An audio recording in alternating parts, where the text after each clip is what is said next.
Oke, selamat siang menuju sore Mbak dan teman-teman semuanya. Sebelumnya perkenalkan, aku Uca dari FIB Sastra Arab 2019. Ini kita mau introducing ya program kita Ruang Indonesia Bercerita yang hari ini banget nih kita mengundang sosok inspiratif yang istilahnya ini tuh openingnya event kita gitu yang dengan mengundang Mbaknya ini. Nah, sebelumnya mungkin Mbaknya boleh perkenalan dulu nih. Oh, boleh. Perkenalkan, nama saya Nimade Arianti Putri, saya dari Bali dan saya mahasiswa di UNS jurusan pendidikan luar biasa. FKIP ya Mbak berarti ya? Iya, FKIP. Panggilannya Mbak Irianti? Arianti. Oh, Mbak Arianti, oke Mbak Arianti. Sebelumnya mungkin tadi udah perkenalan singkat ya dari Mbak Arianti, ya bener Mbak? Iya. Mbak Arianti sendiri. Langsung aja kita mau nanya-nanya nih Mbak terkait pengalaman Mbak Arianti sendiri mungkin selama setahun berapa, berarti udah semester berapa nih Mbak sekarang? Ke semester 6. Semester 6. Masuk semester 6. Oke, berarti 3 tahun ya udah di UNS? Ya, udah 3 tahun di UNS, sudah berapa tahun gitu di Solo juga, karena aku di Bali juga. Coba ya Mbak balik ke Solo, luar biasa sih. Aku kemarin denger sih karena aku juga dari BEM UNS juga, yang tahun lalu mungkin Mbak Arianti pernah di interview.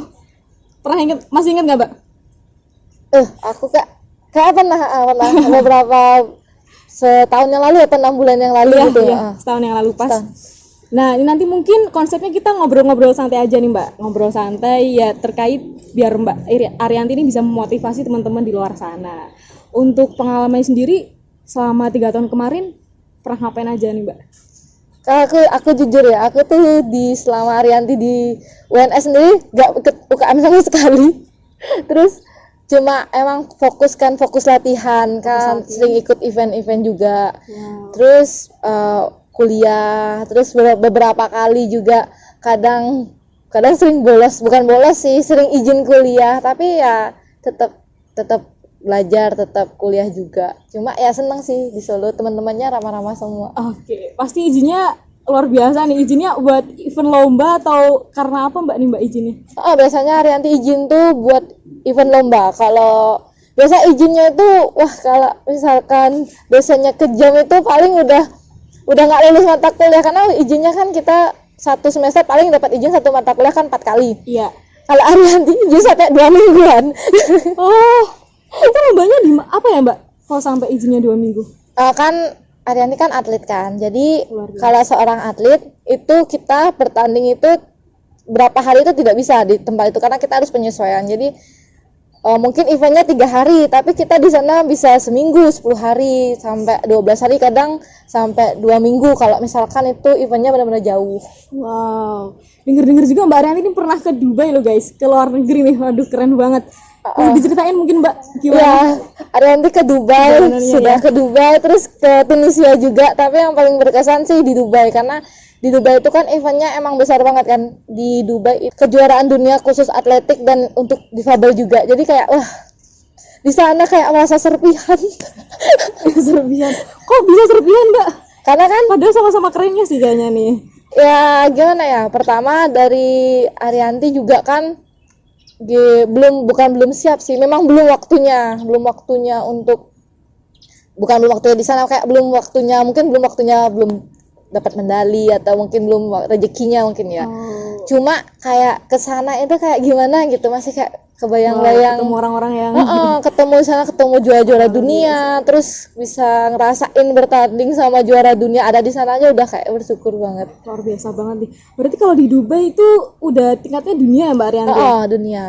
Dari UNS mewakili 2 orang. Iya, dari UNS sendiri dari Indonesia ya berarti? Di Indonesia nggak kita banyak, tapi kalau misalnya untuk UNS sendiri teman Arianti berdua sama teman Arianti juga ada. Luar biasa. Cuma itu dia, kita ya mungkin belum rezekinya kali ya, dan disuruh latihan lebih kenceng lagi, lebih giat lagi. Oke, nggak apa Mbak. Mungkin suka dukanya bisa diceritain nggak, suka dukanya selama mengikuti event-event yang di luar negeri itu tadi? Pertama itu suka duka yang paling dirasakan itu pasti seorang atlet tuh pertama nggak ada nasi di sini. Oh di Dubai nggak ada nasi ya? Ada sih nasi, cuma tapi kayak nasinya beda gitu loh. Terus Karbonya beda. terus yang paling sedih itu waktu di Tunisia, Arianti tuh nggak terbiasa makan kentang. Di sana tuh makan bubur kentang aja terus, ya ampun, rasanya nggak makan, kayak nggak rasa makan. Kan biasalah kita kalau nggak makan nasi nggak rasa makan. Nggak rasa makan, bener. Tapi serunya kalau kita ikut event sampai ASEAN Para Games yang kemarin yang di Indonesia, kan aku pecinta kuliner. Iya. Di sana kan ada dining hall kayak khusus makanan, jadi makanan tuh kayak food court, jadi dari beberapa negara tuh udah disiapin, ada dari Arab, India, terus dari Korea, apa ya udah makan di sana. Itu suka dukanya. Terus yang pertama, yang paling penting itu ya bisa bertanding dengan orang-orang hebat, terus bisa bawa nama Indonesia. Juga terus ya sekaligus bisa, makanya kalau kita atlet itu memegang apa ya, kepercayaan orang-orang yang mendukung kita gitu. Kan banyak yang support kita. Kalau misalkan kita nggak juara, bakal sia-sia gitu loh ya. Arianti tuh kayak gitu. Kalau misalkan sekarang didukung habis-habisan, apalagi waktu tuan rumah kan dukungannya luar biasa. Didukung, betapa kecewanya orang-orang yang dukung Arianti kalau Arianti nggak dapat apa-apa gitu, kayak bebannya itu greget gitu. Berarti Mbak Arianti ini kalau lagi di luar negeri nih ibaratnya sekali mendayung 2-3 pulau terlampau ya, sekalian apa tadi? Kulineran, kenalan sama teman-teman luar negeri yang bermacam-macam banget sih. Terus kita juga bisa tahu budaya mereka gimana, terus ngerasain ya gitulah. Tapi ya tetap ada ininya juga sih, ada apa konsekuensinya. Kita mata kuliahnya ada beberapa yang harus ending dulu. Iya. Mungkin dari Mbak Arianti sendiri nih Mbak. Tadi kan Mbak Arianti bilang ya mungkin support dari orang tua, teman-teman terdekat pun. Mbak Arianti ini sebagai delegasi Indonesia, apa sih dampak yang Mbak Arianti rasakan dari support mereka itu? Yang pertama itu ya, kalau kita disupport dengan begitu banyak orang yang support kita, kayak ya kalau Arianti bilang sih kayak dapat support, kayak dapat energi lebih gitu loh. Apalagi kalau kita bertandingnya itu di negara sendiri. Kayak kemarin ASEAN Para Games Indonesia itu kan banyak banget yang support, anak kecil kayak dapat yang pantasnya memang tidak ditarget.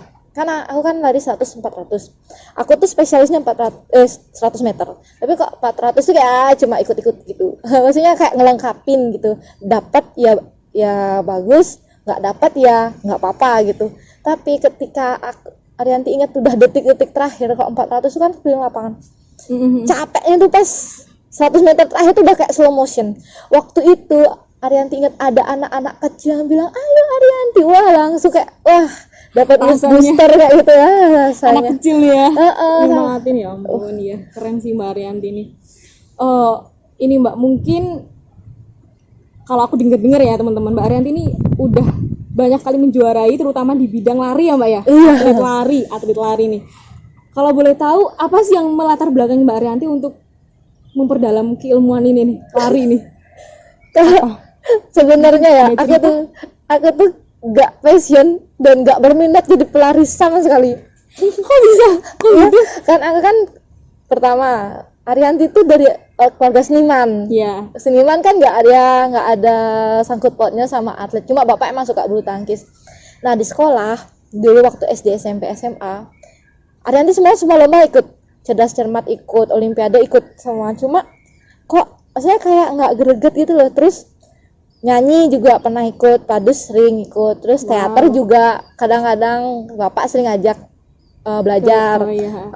Tapi sempat kayak nggak terlalu berkembang gitu loh. Terus sampai pernah dibully juga, kok kamu ya intinya kamu tuh anak seorang seniman kok nggak bisa maksudnya nggak seni banget gitu loh, nggak seni banget gitu loh, maksudnya biasa aja. Terus ada nanti nggak bisa ngapa-ngapain kayak gitu loh kata-kata. Terus aku ingat tuh ada pelatih itu guru olahraga, dia tuh atlet, tapi dia bukan atlet atletik, dia itu atlet sepak takraw. Aku ingat waktu itu dia ngomong lah, kan dilihat posturnya kan, kalau seorang atlet atau guru itu olahraga tuh pasti tahu, oh ini posturnya bagus bisa jadi. Terus pecicilan kan Arianti, dia suka kemana-mana aktif itu. Terus kamu mau nggak ikut lomba gitu? Waktu itu masih kecil banget. Terus nggak apa-apa loh, nanti ketemu teman banyak gitu. tapi nanti saya hitam loh kata-kata yang padahal aku udah hitam ya, nanti kayak hitam panas capek ya nggak apa-apa, coba pertama kali ikut juara, kebetulan juara di tingkat pelajar tapi itu udah nasional waktu itu di Jogja. Dari sana kayaknya masuk ini, terus pelatih bilang ayo terus latihan, padahal ya Arianti itu kan cengengnya pakai banget kalau capek dulu zaman-zamannya latihan pertama capek dikit tuh nangis. Nangis disuruh tetap lari cuma sambil nangis. Jadi program itu kan misalkan 200 meter lari tetap tapi ya sambil nangis. Terus dari sana mulai loh kok kayaknya semakin, pelatih bilang loh kok perkembangannya semakin pesat. Terus pas 2013 ikut di Malaysia, pertama kali ikut event internasional itu youth Asian Youth Para Game. Nah itu dapat juga lah lari itu. Ya udah kayaknya seru lari. Terus pelatih juga ngomong kamu lari beda sama kalau kamu kan aku kan modelnya orang kalau misalkan main teater atau apa kan pertama latihannya pasti malam begadang, aku kan nggak kuat begadang. Terus yang kedua aku tuh nggak terlalu suka sama, aku suka mainnya kayak di tempat yang outdoor gitu loh, ketemu teman banyak. Terus ternyata cocok nih, ya udah latihan ternyata masuk kok jadi seru gitu loh, latihan terus ketemu teman-teman banyak, teman baru, apalagi anak lapangan itu pasti kebanyakan supel rame gitu. Ya udah mulai latihan ada yang tak ajak capek jadi udah nggak nangis lagi gitu. Berarti tadi berangkat dari, kalau dari ceritanya Mbak Arianti tadi itu berangkat dari ada yang ngeremehin ya awalnya. Ngeremehin terus kayak coba-coba sampai bisa apa aja nih sekarang. Wah keren banget sih Mbak Arianti. Iya emang aku ingat terus aku paling sering maksudnya bukan remeh sih, dibully di sekolah karena kan pertama aku nggak terlalu suka nyanyi. Pas kelas nyanyi itu aku pergi. Gitu ya udah aku bolos gitu loh. Masuknya sampai gitu ya Pak ya. Udah nggak ikut. Aku kan modelnya gitu, kalau udah nggak suka ya udah nggak mau gitu, mau dipaksa gitu tetap nggak mau. Terus ya udah jadi lari terus sampai sekarang ya masih terus dan ya nggak tahu sampai kapan sih, sampai sekuatnya aja lah. Untuk sekarang ini kan mungkin kita semua tahu ya lagi pandemi COVID-19. Untuk model pembelajaran sendiri kan semua jadi daring gitu ya Mbak Arianti. Kalau acara-acara yang kayaknya tadi tuh yang harus ke luar negeri kayak gitu masih ada Mbak event-eventnya? Kira-kira tahun ini ada rencana lagi ke luar negeri nggak nih? Mungkin kalau tahun kemarin tuh paling sedih. Pertama 2019 ke 2020 itu sebenarnya ada pertandingan. 2020 itu Filipina tapi kita cancel. Padahal aku udah latihan setahun, udah masuk pelatnas, sudah makanya mati-matian udah sampai aku tuh ada sampai berapa kali nggak masuk kuliah. Pertama habis kan aku pergi ke luar negerinya lumayan 2 kali kan. Pertama ke Tunisia terus ke Dubai. Itu kayak selang waktunya nggak terlalu lama, terus sempat kecapean kan, jadinya sempat ninggalin kuliah bentar, terus batal yang Filipina batal gitu aja nih padahal. Terus kita tuh udah diberikan perlengkapan lari semua, udah kayak baju tanding, koper, peralatan yang perlu kan udah semua, ya udah gagal. Tapi gimana Mbak, nggak apa-apa ya? Nggak apa-apa, tapi doain aja nanti mungkin akhir tahun ini 2021 mungkin Vietnam mungkin kalau jadi. Amin. Ya lumayan. Sama-sama ya teman-teman ya. Semoga ya beruntung lah di Vietnam nanti. Amin. Oke Mbak, mungkin ya tadi yang ngobrol-ngobrol santainya. Sekarang dari Mbak Arianti sendiri ada kesan-pesan buat teman-teman, pesan lah, closing statement lah Mbak buat teman-teman nih di luar sana biar semangat, biar berprestasi kayak Mbak Arianti. Kalau closing statement dari Arianti, yang pertama sih Arianti tuh selalu punya prinsip. Sebenarnya kalau dipikir-pikir, kalau dicermati lagi, sebenarnya kita tuh nggak ada sesuatu yang nggak bisa. Mungkin orang yang nggak mau berusaha itu mungkin banyak, cepat nyerah karena begitu banyak jalan, nggak satu jalan kita untuk mencapai itu. Misalkan mau pergi kemana kan kita masih punya jalan alternatif. Terus jangan takut untuk mencoba, jangan takut untuk gagal. Ada nanti pernah kalah juga bertanding, nggak dapat apa-apa, nggak dapat medali pernah. Tapi selalu itu ingat, selalu berusaha, terus ingat berdoa, dan ya semua perjuangan itu tidak akan mengkhianati hasil. Ya itu aja sih, sama dukungan orang tua, dan selalu ingat sama orang-orang yang ada di belakang kita.